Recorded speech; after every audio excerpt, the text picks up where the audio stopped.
Zaradi tega nočeš furati na starih gumah.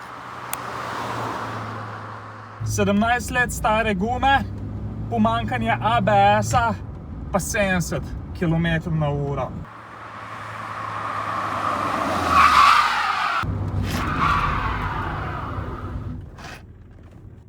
Fuj. Guma z leti preperi, zgubi elastičnost, rata trda in v praksi to pomeni, da čeprav smo v optimalnih pogojih zavirali pri relativno normalni brzini, je občutek na pedalu bil kakor da bi bili na ledu in guma dejansko vidiš, da je konkretno ožgana. Zdaj bomo pa test ponovili še s čisto novimi Continental Ultra Contact gumami. To je pa orenk razlika, pa predvsem vmes, ko sem stisnil na bremzo, ni bilo onega feelinga, kot da sem na ledu.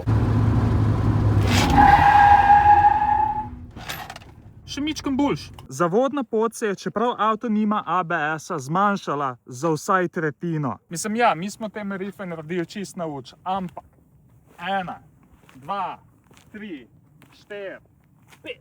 V optimalnih pogojih, na optimalni podlagi. Zdaj si pa predstavljaj, kakšna bi razlika bila šele na mokrem. Nove gume z dobrim oprijemom, kakor so Continentalove, naredijo ogromno razliko. Jaz ti orenk svetujem, da preveriš starost gum na svojem avtu in če so starejše od 6 let, mislim, vse si videl, kva se zgodi. Pa ko smo že pri varnosti pa oprijemu, do konca avgusta poteka Continentalova Break nagradna igra. V komentarju imaš povezavo do igralce, kjer lahko na 3 različnih podlagah testiraš oprijem tako Continentalove, kot tudi nezanesljive pneumatike in tudi v digitalnem svetu začutiš razliko. 50 od vas z najboljšim rezultatom bo pa oktobra povabljenih na vozniški dan na Vransko z Jurajem Šebeljem pa Andrejem Jerebom. Tako da po moje se splača špilat. Hvala pa tudi letališču Prečna, da smo lahko tole razliko stestirali v nadzorovanih pogojih.